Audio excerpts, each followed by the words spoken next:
وہ جو ہر روز نئے خواب سجاتی ہے میرے، وہ نہیں جانتی میں نیند میں ڈر جاتا ہوں۔ جس کہانی کو بڑے شوق سے پڑھتی ہو نا تم، اس کہانی کے تو آخر میں مر جاتا ہوں۔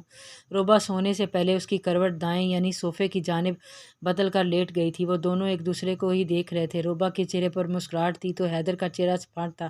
آپ کو ذیشان کا پرپوزل قبول کر لینا چاہیے تھا۔ روبا کے ہونٹ سکڑ گئے تھے۔ آج دوپہر میں جب اس نے ذیشان کو حیدر کے ساتھ دیکھا تھا تبھی دوبارہ سب کچھ حیدر کو بتا دیا تھا۔ وہ اس سے کچھ بھی چھپانا نہیں چاہتی تھی، اس لیے ہی وہ پرسکون ہو گئی تھی اور ذیشان کا منہ توڑ آئی تھی، مگر حیدر سے اسے اس بات کی توقع نہیں تھی، اس لیے خفگی سے کروٹ بدل کر سیدھی لیٹ گئی تھی۔ روباشا میری بات سنیں۔ اچھا سوری، مگر وہ اب چہرہ بھی موڑ چکی تھی۔ حیدر آپ کو میں اچھی نہیں لگتی تو بتا دے، میں چلی جاتی ہوں۔ نہیں ایسی بات نہیں ہے روبا، لیکن افسوس کے مارے الفاظ بھی ساتھ چھوڑ گئے تھے۔ روبا نے چور نظروں سے اسے دیکھا جو اسے ہی دیکھ رہا تھا، پھر منہ بنا کر رخ بدل گئی تھی۔ سوری، ایک اور بات پوچھوں؟ جب آپ کو میرے بارے میں سب پتہ چلا تھا تو آپ جا رہی تھی، تو چلی کیوں نہیں گئی؟ روبا نے حیرت سے اسے دیکھا۔ کیونکہ تب تک میں آپ کی بیوی بن چکی تھی اور جب جا رہی تھی تب لگا کچھ غلط کر رہی ہوں، اس لیے واپس آ گئی، لیکن آپ کو چلے جانا چاہیے تھا، میں نے اجازت دی تھی، آپ زندگی میں آگے بڑھ جاتی۔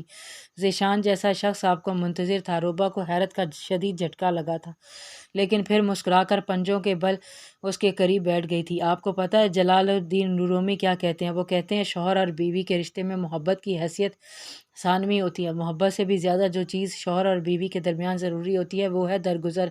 ایک دوسرے کی کمیوں اور خامیوں کو، غلطیوں کو درگزر کرنے سے رشتے میں سکون اور محبت قائم رہتی ہے۔ جب میں نے آپ کو قبول کیا ہے نا حیدر، میں نے آپ کو آپ کی کمیوں خامیوں سمیت قبول کیا ہے۔ مجھے فرق نہیں پڑتا آپ کو کیا ہوا ہے، مجھے صرف اس بات سے فرق پڑتا ہے کہ آپ میرے بارے میں کیا سوچتے ہیں۔ تو کیا سوچتے ہیں آپ میرے بارے میں؟ کافی دیر تک وہ اس کے ہونٹوں کو گھورتی رہی، اس امید میں کہ اب ہلے، مگر گہرا سانس بھرتی وہ اٹھ گئی۔ روباشا، اس نے پلٹ کر اسے دیکھا۔ روباشا، سب پیار سے مجھے روبا کہتے ہیں، آپ بھی کہہ سکتے ہیں اگر پیار کرتے ہیں تو۔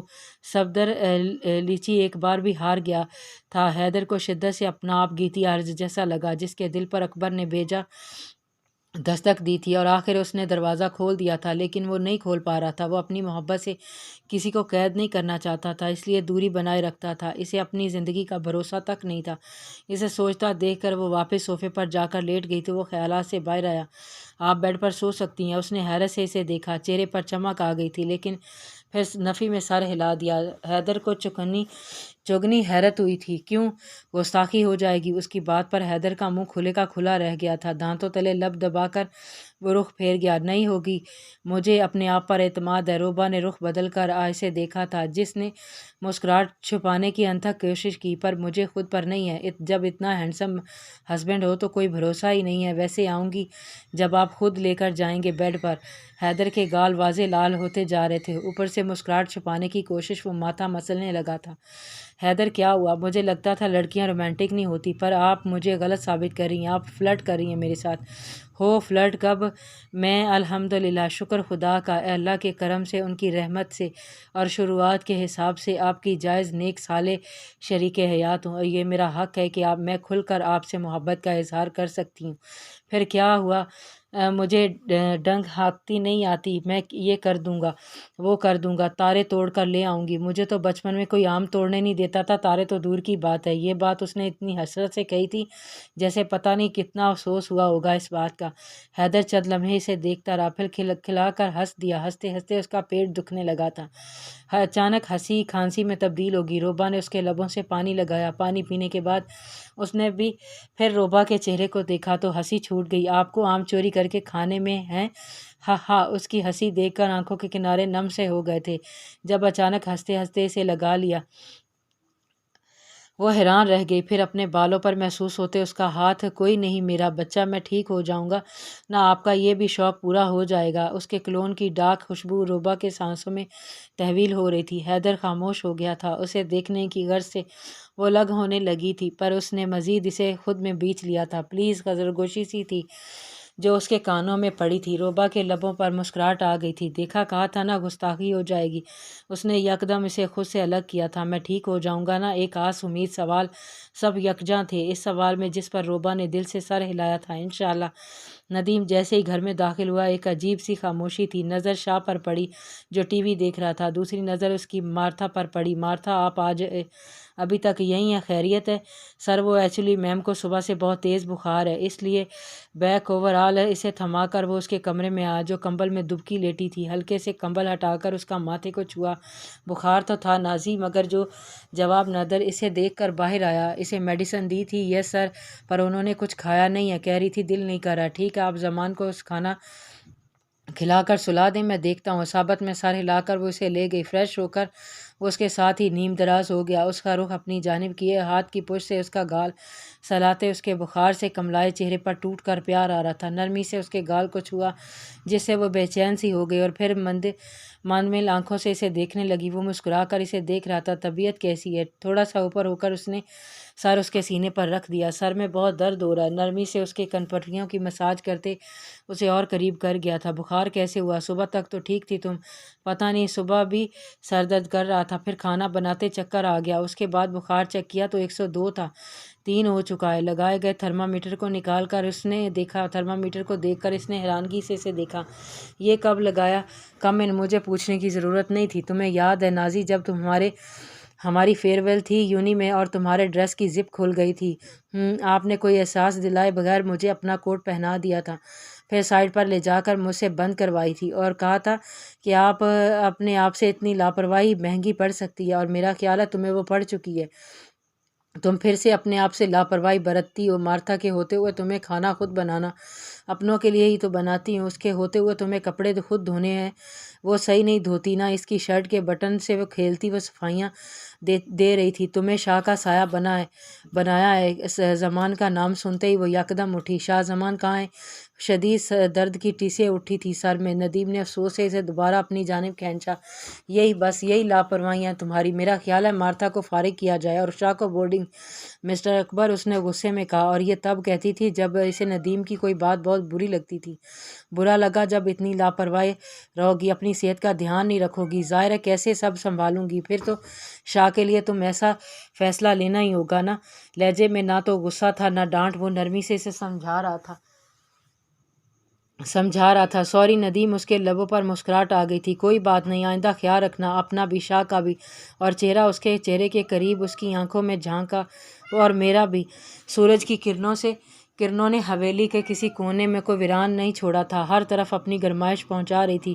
حیدر لان میں بیٹھا تھا، حاشر صاحب بھی وہیں بیٹھے تھے۔ روبا چھت پر موجود پودوں کو پانی دیتی ساتھ ساتھ حیدر کو بھی دیکھ رہی تھی۔ جب کبھی بات کرتا تو ٹھہر کو سنتا۔ لائٹ بلو شرٹ میں وہ دلکش لگ رہا تھا۔ اچانک جوگنگ شوز سے لیس پیر گھاس پر بھاگتے ہوئے نظر آئے۔ ذیشان تولیے سے پسینہ صاف کرتا آئینے کے پاس بیٹھ گیا تھا۔ چلچلاتی دھوپ کو دیکھنے کے اچانک نظر روبا پر پڑی تو دل میں ایک ہوک سی اٹھی تھی۔ اس نے چاہا تھا کہ اسے بہت پہلے بار وہ محبت میں سنجیدہ ہوا تھا۔ کاش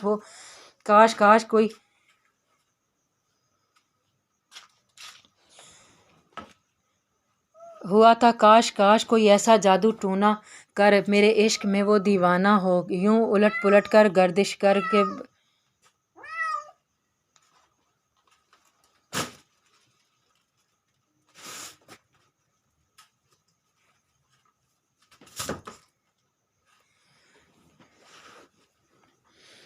ذرا دیکھ کر چال ستاروں کی، کوئی زائچہ کھینچ قلندر سا، کوئی ایسا جنتر منتر پڑھ جو کر دے بخت سکندر سا، کوئی چلہ کوئی ایسا کاٹ کے پھر اس کی کوئی چلہ ایسا کاٹ کے پھر کوئی اس کا کاٹ نہ کر پائے، کوئی ایسا دے تعویذ مجھے، کوئی مجھ پر عاشق ہو جائے، کوئی فال نکال کر کرشمہ کر گر میری راہ میں پھول گلاب آئیں، کوئی پانی پھونک کے دے ایسا کوئی پیے تو میرے خواب آئیں، کوئی ایسا کالا جادو کر وہ جگمگا کر دے میرے دن، وہ کہے مبارک جلدی آ، اب جیا نہ جائے تیرے بن، کوئی ایسی راہ پہ ڈال مجھے جس راہ سے وہ دلدار ملے، کوئی تسبیح دم درود بتا جسے پڑھوں تو میرا یار ملے، کوئی قابو کر بے قابو جن، کوئی سانپ نکال پٹاری سے، کوئی دھاگا کھینچ پراندے کا، کوئی مشک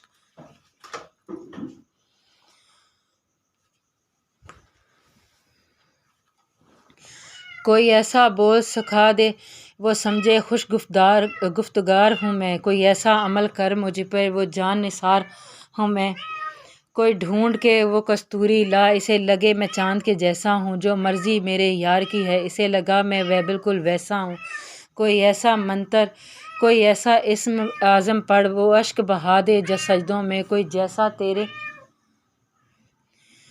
جیسا تیرا دعویٰ ہے محبوب ہو میرے قدموں میں، پر عامل رک ایک بات کہوں یہ قدموں والی بات ہے کیا، محبوب تو ہے سر آنکھوں پر مجھے پتھر کی اوقات ہے کیا، وہ عامل سن یہ کام بدل یہ کام بہت نقصان کا ہے، سب دھاگے اس کے ہاتھ میں ہے جو مالک کل جہان کا ہے، اس نے حسرت سے بھری ایک نظر حیدر پر ڈالی جو اس کی کل کائنات کا مالک بن گیا تھا، وہ جانتا تھا وہ آج اس سے کہہ دے گا تو وہ اس سے شرمندہ ہو جائے گا، مگر ایسا کیوں اسے تھوڑی پتہ تھا، اپنے آپ سے لڑتا وہ اندر کی جانب بڑھ گیا۔ سکینہ ڈرائنگ روم میں بیٹھی ٹی وی دیکھ رہی تھی، سامنے سے روبہ سیڑھیاں اتر کر اپنے کمرے میں چلی گئی، سفیان کمرے کی صفائی کر رہا تھا، تولیہ صوفے پر پھینک کر وہ اوپر گیسٹ کی طرف جانے لگا، جب پیچھے سے آواز آئی بیہودہ انسان گندے، اس نے پلٹ کر دیکھا تو سکینہ کوفت اور نفرت سے تولیہ کو دیکھ رہی تھی جو آدھا صوفے سے نیچے لٹک رہا تھا، یہ شاید اتنا گندا اور گرا ہوا نہ ہو جتنی آج کل لوگوں کی سوچ ہے، اور اس کی ذات کو گندا کہنے سے پہلے اپنے آپ کو دیکھنا چاہیے ایک بات، ورنہ دھول چہرے پر ہوتی ہے اور سارا زندگی آئینہ صاف کرنے میں نکل جاتی ہے۔